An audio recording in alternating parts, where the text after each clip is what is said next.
Salut à vous les fans de technologie et plus spécifiquement aux plus curieux d'entre vous, vraiment ceux qui s'intéressent à ce qu'il se passe sur le marché des téléviseurs. J'espère que vous allez bien. Ceux qui me suivent, eh bien, le savent, je suis allé en Pologne, à Varsovie, rejoindre les équipes de TCL, les équipes techniques pour cet événement quasi annuel, TCL Experts Meet Experts, et c'est l'occasion de collecter un maximum d'informations techniques, mais pas seulement. Et pour la partie technique, je vous ai d'ores et déjà publié sur la chaîne une première vidéo dans laquelle je reviens sur les évolutions des gammes 2025 par rapport aux gammes de 2024. Dans cette vidéo, je vous donne un max d'informations, de détails, de est-ce que combien on a de pixels par zone, etc. Bref, un truc assez lourd, parce que tout simplement, lorsque je suis sur cet événement, Marek Masiejewski, qui est le directeur technique de TCL Europe, eh bien, n'hésite pas à partager beaucoup d'infos. Et en plus de cette vidéo qui est montée, publiée, etc., eh bien, je vous en réserve deux autres à venir. La première, évidemment, elle va concerner les C8 et C9K pour lesquels, eh bien, j'ai d'ores et déjà fait des mesures techniques, des premières mesures. Et vous allez me dire, ouais, mais c'est celle-ci qui nous intéresse. Patience, parce que j'attends encore de la part de TCL qu'ils m'envoient certaines données techniques que je leur ai demandé. Donc, patience, vraiment. Mais ça va venir, ça va être publié aussi vite que possible. Et puis ensuite, courant du mois de juin, il y a une autre catégorie de produits dont je vous parlerai, mais pour l'instant, c'est embargo strict, donc restez vraiment alerte. Dans cette vidéo que je vous publie aujourd'hui, eh bien, cette fois-ci, comme j'ai dit, ça s'adresse plutôt à celui qui veut essayer de comprendre ce qu'il se passe sur ce marché de la TV, et c'est vraiment une belle opportunité parce que, encore une fois, Marek nous a partagé dans la première partie de la présentation une multitude de chiffres qui concernent le marché en 2024 et comment devrait se comporter également le marché en 2025, ce qui permet de comprendre aussi comment les constructeurs, du coup, s'orientent tout au long de l'année, et peut-être ce qui va vous permettre à vous aussi de comprendre du coup la logique un petit peu business. Si c'est pas un sujet qui vous intéresse vraiment, eh bien vous n'allez peut-être pas vous y retrouver dans cette vidéo. Mais si vous êtes un petit peu curieux et que vous voulez comprendre comment se profile le marché, eh ben cette vidéo avec les quelques slides, je pense, peut vous intéresser. En tout cas, je vais faire de mon mieux pour que ce soit le cas et pour essayer de rendre la chose un petit peu percutante et puis ensuite vous exprimer dans la partie commentaires. Pour moi, je souhaitais exploiter toutes ces infos qu'on a eues parce qu'elles sont tellement rares, les gens. Franchement, ce que l'on a aujourd'hui à l'occasion de certaines présentations, c'est soit du bon gros blabla marketing, soit on nous dit ok, on est leader sur tel segment, voilà, et on n'a rien à mettre vraiment de concret. Là, on a du chiffre. J'aimerais bien reprendre contact avec des organismes comme GfK pour être vraiment sur notre marché français à l'échelle presque macro, peut-être sur certains sujets. Mais c'est difficile, donc on va saisir cette opportunité que m'a offert TCL de vous partager autant d'informations. Pour décortiquer tout ça, eh bien je vais rebasculer sur l'ordinateur OBS avec micro, webcam, etc. et je vais commenter les slides. Allez, c'est parti, on bascule. Bien, j'espère que vous êtes accrochés. Si vous avez vu la première vidéo consacrée à l'évolution des gammes, évolution technique chez TCL entre les modèles de 2024 et les modèles de 2025, vous avez vu qu'il y avait déjà pas mal de slides. Cette vidéo-ci, elle va être un petit peu plus courte, un petit peu moins dense. On va se parler donc de tout ce qui concerne cette fois-ci le marché. Marché européen, il faut quand même savoir que cet événement est organisé avec d'autres confrères européens. Je vais naturellement m'attarder ici sur les quelques chiffres que l'on a pour la France.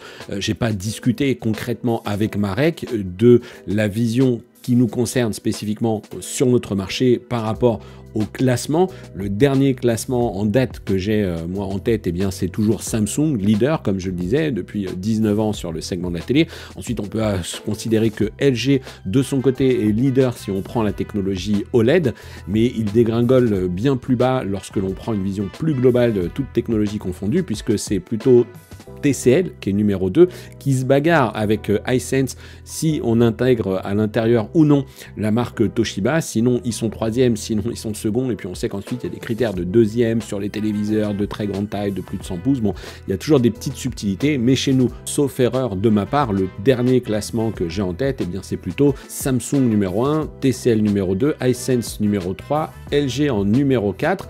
Et puis, ensuite, arrivait pendant un temps Philips TPvision, par exemple, ou Sony, Panasonic. Bon, ces chiffres-là, c'est vrai qu'on les avait un peu moins. Et néanmoins, eh bien, on a désormais, finalement, en 5e position, un acteur qui est Thomson. Je vous en ai déjà parlé sur la chaîne à diverses occasions, notamment IFA de Berlin où je vous présente les gammes. C'est vrai que durant l'année, ensuite, on a un peu moins de nouvelles. Et en fait, je suis allé à un voyage de presse à Vienne avec les équipes de Thomson. J'ai vu des nouveautés produits, donc je vais vous en parler, mais j'attends encore d'avoir des informations sur ce que j'ai vu, des informations techniques concrètes, parce que, encore une fois, gros événement européen avec beaucoup de monde, et puis surtout l'occasion de discuter avec le directeur général désormais de la marque, qui du coup, c'est un staff qui est français, et il m'a quand même dit qu'en moins de 18 mois, ils ont une croissance phénoménale, et ils seraient désormais, eh bien, 5e sur le marché de la TV, donc en train de se bagarrer. Alors, en tout cas, ils se talonnent sur cette 5e position avec Philips TPvision. Il semblerait qu'il soit Philips Télévision soit quand même un peu devant, mais pas de grand-chose. Ça se joue vraiment, ça se bagarre cette 5e place, voilà, j'aurais dû le résumer comme ça, mais il se bagarre sur cette 5e place, et ensuite, encore en dessous, on a Sony, Panasonic, voilà, pour ce reste du classement. Donc on va revenir ici sur ces quelques slides avec ce marché européen et le retour sur ce qui s'est passé en 2024. Et on voit, eh bien, que ici, ce sont on est en volume, en milliers de pièces sur les téléviseurs. Donc on voit que la France, eh bien en 2024, c'est 3,5 millions de téléviseurs. L'Allemagne, c'est 4,2, donc au-dessus de nous.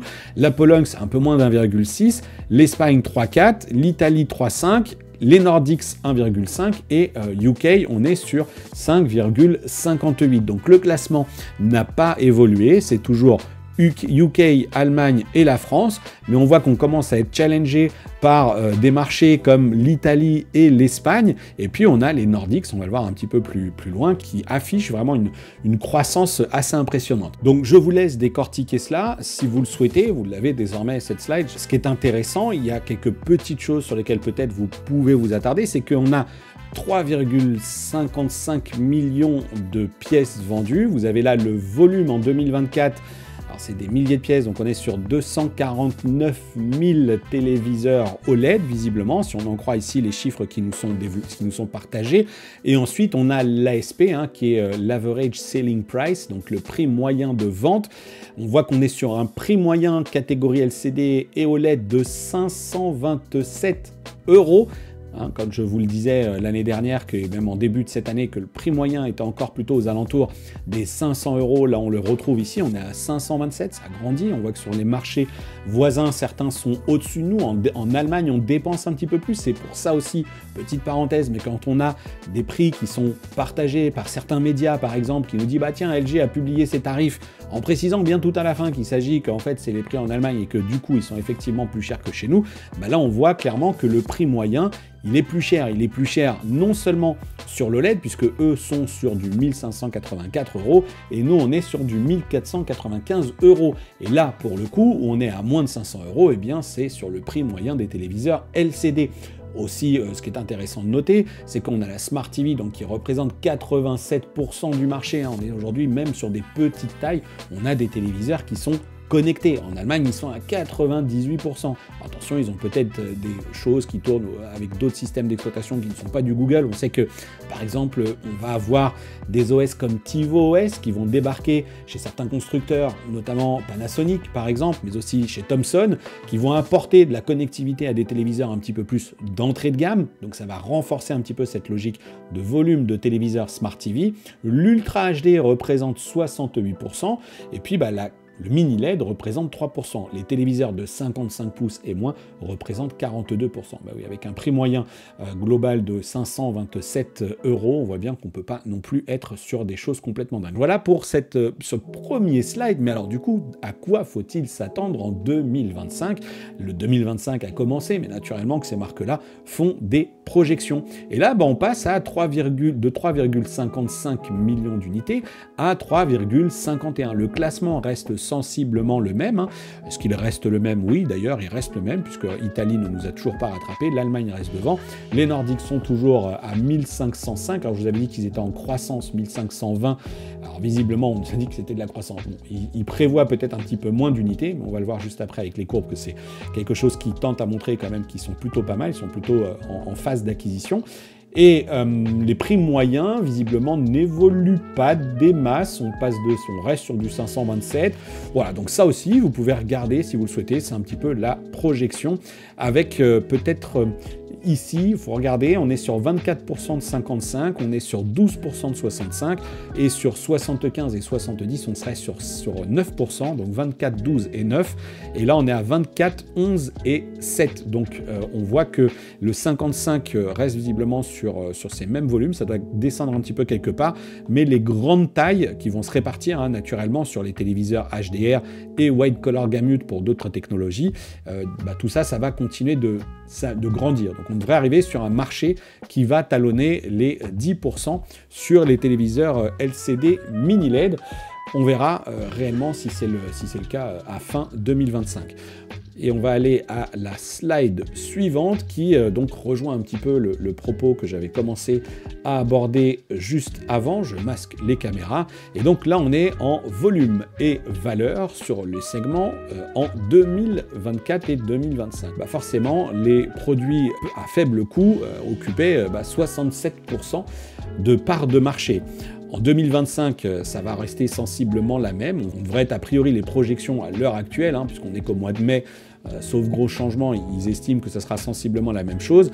Et en revanche, on voit que en valeur, sur 2025, eh bien, cette part ici des plus de 1400 € va avoir tendance à augmenter. Alors soit parce qu'il va y avoir une logique de premiumisation globale du marché, soit ils estiment que la technologie OLED, qui a un prix de vente quand même assez élevé, va continuer de conquérir un petit peu plus, de plus en plus les utilisateurs, et que ça va assez naturellement représenter une part de valeur un petit peu supérieure, parce qu'on voit que le challenge du LCD, même si les prix augmentent également, on n'est pas dans les mêmes proportions que l'OLED.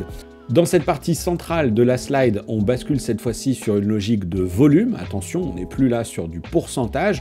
Volume entre 2024 et projection à horizon 2026, avec différentes tailles d'écran, 32 jusqu'au 98 pouces et plus. On voit bien que voilà, la très très grande taille qui est ensuite ici zoomée pour qu'on puisse bien la lire dans cette troisième partie de la slide. On voit bien que si le marché nous matraque que les consommateurs veulent de grandes tailles d'écran, je reviens sur les projections sur le marché en 2024, c'était 7% pour la France. La projection traduit du 9% encore une fois sur le 75 pouces et plus 9% en projection sur 2025, avec un petit truc qui est un peu amusant, avec ce 0,1% de part de marché pour les 8K qui est réduit à que dalle, 0,0%, mais c'est de l'estimation sur cette estimation pour 2025. Et donc on retrouve ici les volumes un petit peu plus détaillés, avec du 65 pouces qui est encore là à 4 millions de pièces en 2024, qui devrait être du coup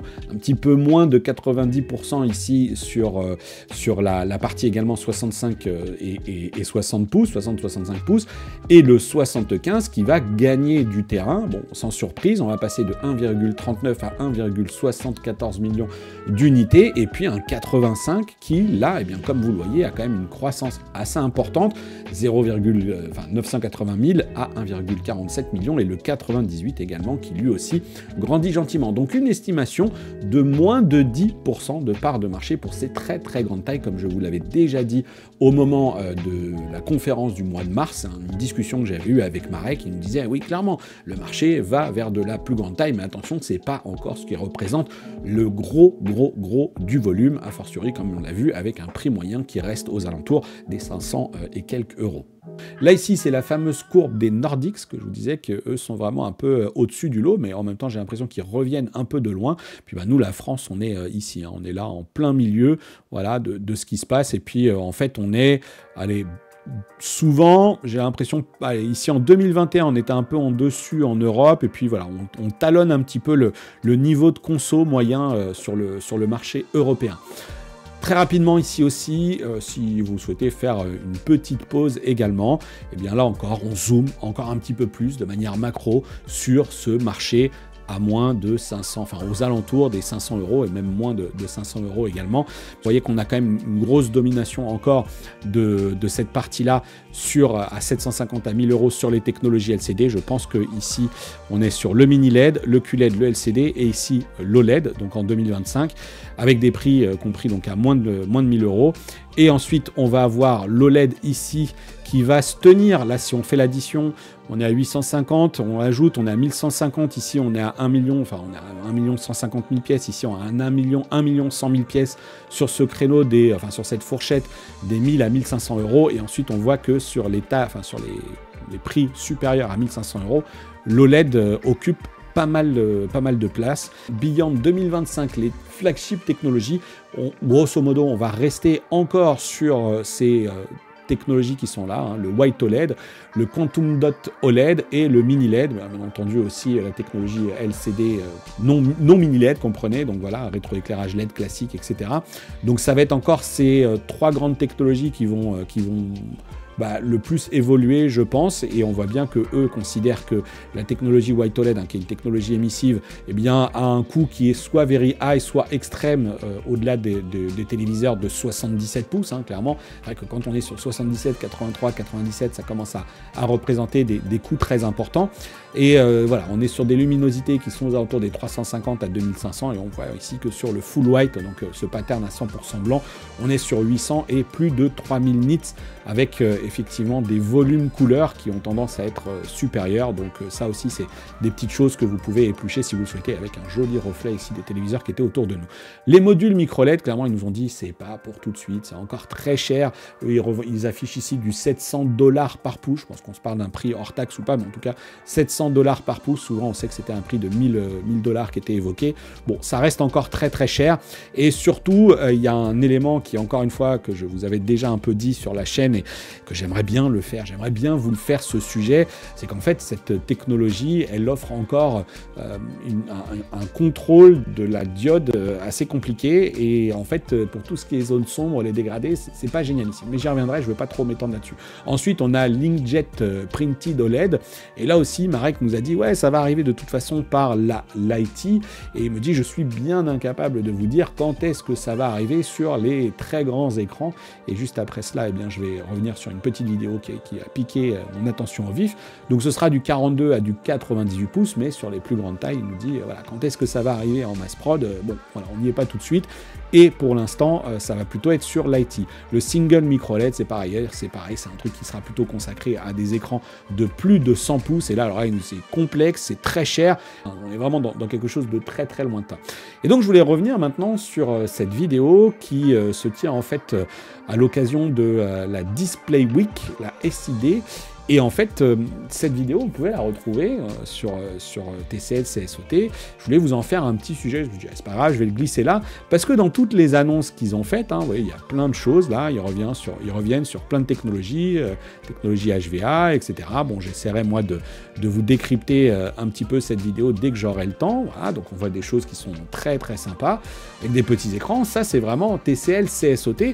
Et comme j'ai vu ça, j'ai dit, ah ouais, cool, ok, effectivement, on est bien sur des produits IT, on a du moniteur, on a du PC, on a vu des écrans pour smartphone, on en revoit encore un là, et là, oh, je me suis dit, mais tiens, qu'est-ce que c'est que ça? Ça, c'est pas un 32 ou un 27 ou un 24 pouces, là, on est vraiment sur quelque chose de plus grand. J'ai quand même l'impression qu'on est quasi sur un 65, 75, difficile à dire là, mais on est sur une grande taille, et on a ici, eh bien, on a vu un très bref instant, eh bien, ce prototype ici de ce qui semble être un téléviseur avec cette technologie donc d'impression OLED. Bon, voilà, affaire à suivre. Bien, on se rapproche de la fin de cette vidéo qui était riche en slides, qui peut-être n'intéressait pas tout le monde, mais ceux qui étaient curieux, j'espère que ça vous aura plu. En finissant un petit peu ce gros panorama de chiffres et cette vidéo qui était consacrée vraiment au paysage marché TV, et qu'on va terminer avec un petit coup d'œil du côté de ce qui peut nous arriver sur la partie broadcast et les futurs projets, avec notamment ce fameux DVB-I horizon 2026 pour donc ce digital video broadcasting via internet. Et puis bon, alors ça, voilà, il y a pas mal de petites choses qui sont ici inscrites, mais qui mériteraient presque une vidéo un petit peu dédiée, encore une fois, pour ne pas rallonger un petit peu plus celle-ci encore.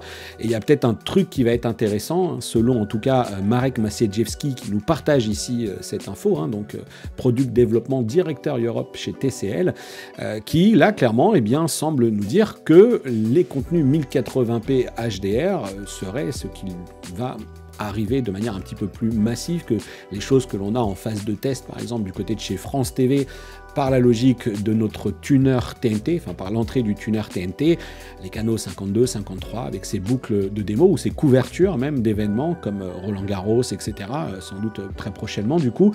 Donc 1080p en HDR, avec un petit truc qui est intéressant, c'est que bah oui, diffuser du 1080p, c'est une logique de coût pour les diffuseurs, où là on dit bah, clairement voilà, il y a un cost balance, donc un équilibre de coût à trouver entre la qualité et le coût de la diffusion pour ces diffuseurs, donc tout simplement pour ceux qui émettent au travers des ondes. Voilà.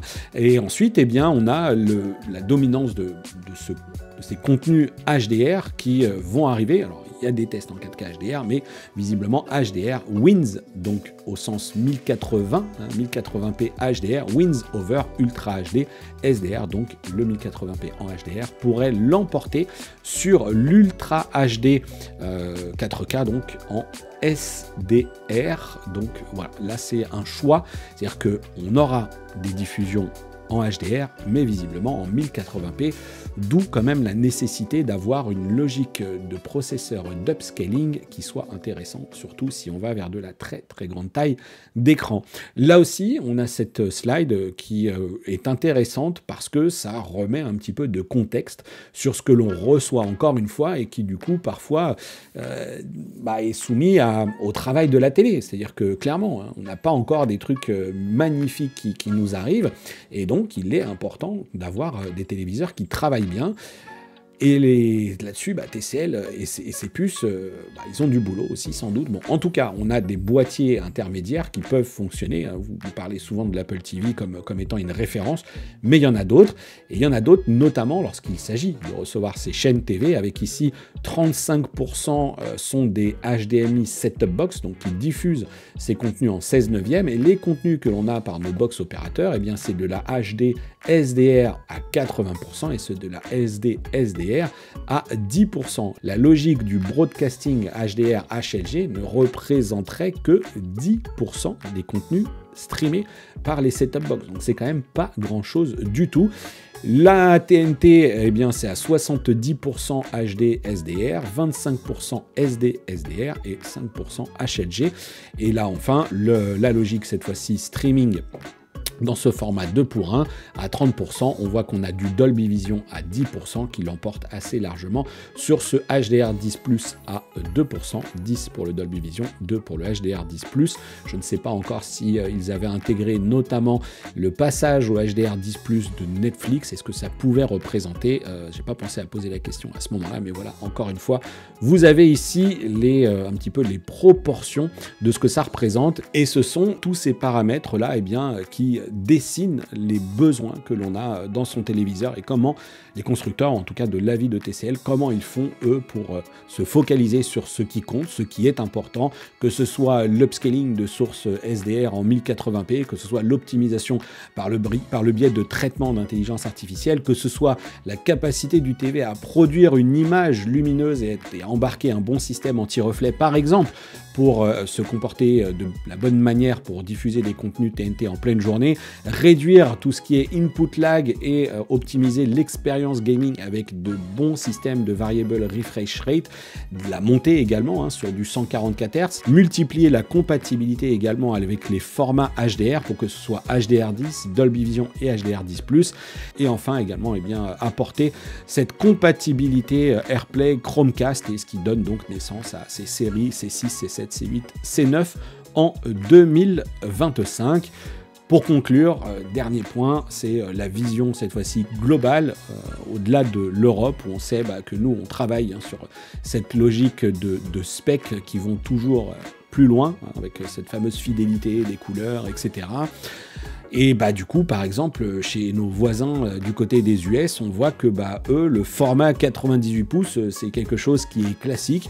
Chez nous, XXL, c'est la taille moyenne reste quand même du 50 pouces, mais on a une stabilité croissante, on a une croissance stable vers les très très grands formats. En Chine, ils sont au-delà des 60 pouces. Donc voilà, donc ça, encore une fois, c'était une vision très très rapide de ce qui se passe peut-être à l'international cette fois-ci.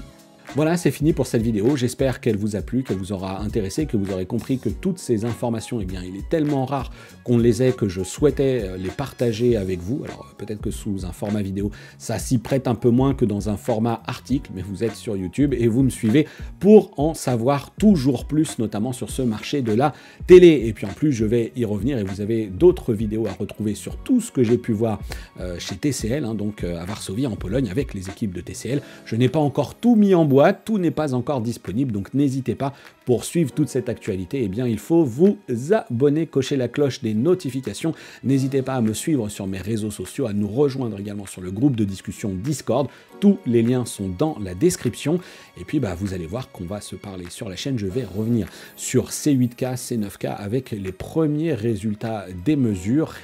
Quelle mesure, mais on va nuancer tout ça. Allez, n'hésitez pas, manifestez-vous, réagissez maintenant dans l'espace commentaire, dites-moi si ça vous a plu, et je vous dis à très bientôt pour une prochaine vidéo sur la chaîne, et d'ici là, portez-vous bien, ciao.